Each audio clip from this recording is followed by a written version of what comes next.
Mugamba mutya mwenna abali ku channel yaffe eyitibwa Kyayiti YouTube channel yaffe kyembasaba mugende maaso n'ogyegattako kigenda kuba kirungi nnyo. N'ekirala likinga video olunaku olwaleero nze nammwe abakyala abaana abawala abalina ekizibu ky'okubeera ng'onoonyeza olubuto ng'olubuto lubuze oba nga wazaalako naye olubuto olwokubiri nga lubuze nga weebuuza lwaki mbulidde olubuto. N'abalala abasajja babapeeka abaana ng'alaba tozaala. N'olwekyo njagadde nkuwe ku ddagala lino naye nga sinnabakuwa ddagala.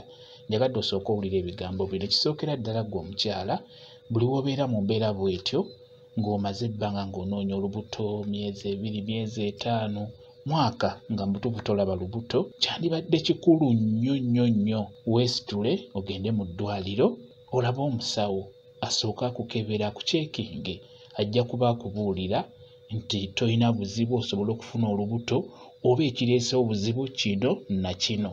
Omusawo oyo ajja kuba akubuulira bulungi nnyo. Ate ekirala kyandibadde kikulu nnyo ne mwesitula babiri n'ogenda n'omwami wo. Ekirala mugende mu malwaliro ago amanene agajja obbayamba kijja kubeera ddala kirungi nnyo. Kwegamba kiba kya bulabe okutandika okunywa obunywa eddagala lino lingenda okubuulira naye nga tomanyi nti oba nsobola okufuna olubuto oba sisobola, kiki ekinnemesezza okufuna olubuto.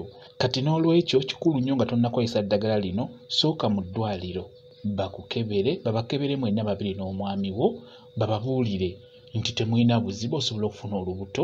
Kati awo kiba kikulu nnyo obeere ng'onoonya ku ddagala lino obeere ng'onywako. Ekirala mulina kuba bagumiikiriza bw'omwami abaami mumukyasinza okukaka abakyala abo nga mubasaba olubuto mubasaba abaana mubeere bagumiikiriza. Olubuto omukyala oyo abeera ajja kulufuna. Ate naffe abasajja tusobola okuvaako obuzibu obwo bwennyini ng'omusajja olemereddwa okufunisa mukyala w'olubuto. Kati n'olwekyo kikulu nnyo naawe omanye oli otya.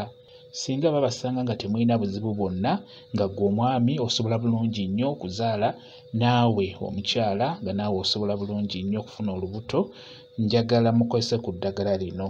Ddagala lino lyangu nnyo. Nkusaba ofune eseffuliya, nkusaba ofune omudalasiini. Funa omudalasiini nga mubisi nga tegunnaba kukala. Funa omudalasiini teeka mu seffuliya. Ofune ekitonto, funa ekitonto bulungi nayo kiteeke mu seffuliya. Ofune ebibajjo by'ekifabakazi, funa ebibajjo by'ekifabakazi nabyo biteeke mu seffuliya. Ofune mavi ga mukulu, mavi ga mukulu oyo funa oyo ng'ataddeko obumuli oba ng'amulisizza naye muteekemu. Ofune omutulika, n'omutulika funa omutulika nga mutontono nagwo guteekemu mu seffuliya. Ofune n'ekifumufumu ebikoola biteekemu wamu ne kutukumu naye muteeke mu seffuliya omwo. Eddagala eryo ligatte wamu, teekamu amazzi mu seffuliya, teeka ku kyoto tokosa. Eddagala eryo we lijja liteeke wansi libe ng'eriwoolaawolamu lisigalemu kibuguumirize. Kati ggwe omukyala eddagala eryo olina kulinywera wano nga waakava mu nsonga zo ez'ekikyala.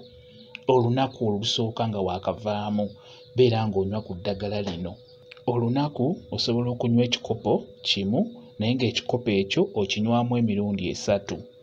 Ku makya nywa akatundu k'ekikopo ne mu ttuntu akatundu k'ekikopo n'ekawungezi ng'ogenda kwebaka ng'omaze okulya ekyeggulo nywa akatundu k'ekikopo. Gwabuliddwa olubuto beera ng'olinywa mwezi ennaku ezisooka, ennaku ezo 3 ezisooka nga waakava mu nsonga zammwe ezo ez'ekikyala. Beera ng'olikozesa ligenda kuba likuyambako ku nsonga eyo ey'okufuna olubuto. Bwe kityo bwe kiri. Mwebale kubeera ku channel yaffe eyitibwa Kyayiti YouTube channel yaffe. Kyembasaba mugende mu maaso n'ogyegattako kigenda kuba kirungi nnyo. N'ekirala likinga video mbeere bulungi. Mweraba.